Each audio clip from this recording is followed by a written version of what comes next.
Hello guys, most of the cars that come nowadays of course will be provided with this early warning device.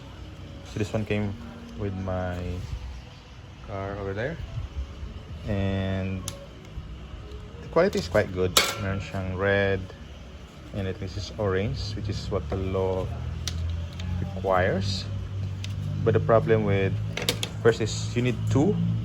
Tapos yung ikalawa na problema dito is yung weight. So meron ako ditong digital scale. At yung weight niya ay yan, barely 400 grams. Ang requirement kasi ng law, yung weight nito dapat is 1.25 kilograms. And the purpose for that is para hindi siya liparin ng hangin.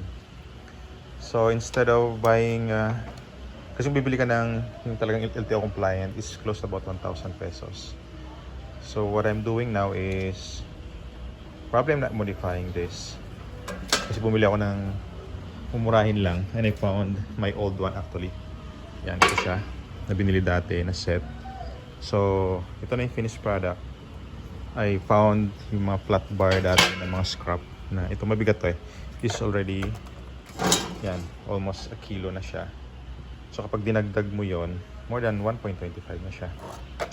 So may nagawa na ako. Dito na nga siya. Tingnan natin kung ano yung timbang. Actually kulang pa siya. But yeah, I don't think LTO would really be bothering to check this. Pero kung ito yung gagamitin mo, tsaka yan, actually it should be more than 1 kilo. Yeah. Yeah, it's more than 1.3. So which is more than enough. And aside from that, kailangan naka-angle siya ng konti. So 5 to 10 degrees star according to the law. So medyo ilinya siyang ganyan. Para pag kahit malayo, pag nag-high beam yung sasakyan, or even kapag low beam, pag malapit na, nakikita siya. So ito yung ginawa ko. May mga scrap metal lang to. Yan. Yan. So nag-cut ako ng mga scrap na tubular and I made it into an angle bracket. Yan, binutasan ko siya ng, I think this is like 6 mm. Yeah. You can see that. So, yeah. So, yun lang. And using rivets. Yan, naka-rivets po yan. Yan. Yan. Iba yan. So, hindi sa liparin ng hangin kahit ilagay mo dito. So, ito may electric fan. Yan. Iba yan. So, gagawa ako ng bali 4 na set kasi meron kaming 4 na sasakyan. And marami akong mga dito. Yan. EWD that I could make. So, yan. It hopes it gives you an idea kung paano siya gagawin. Yan. So, yan.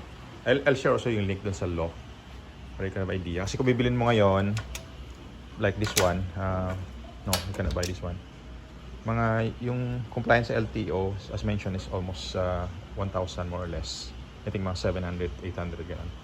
But you can buy a very cheap one for about 200 pesos. Set na yon. And mayroon kayong mga, actually can buy sa mga scrap yard. Yeah.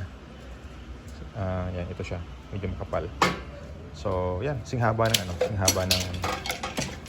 EWD. Yung top niyo. And, yeah. So, hope that gives you an idea.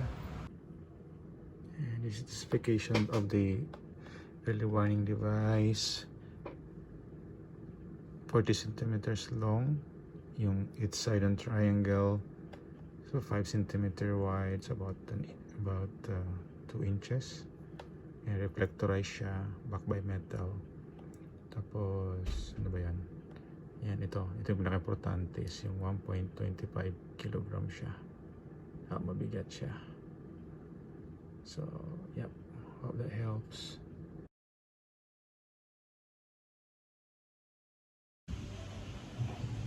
Here they are now.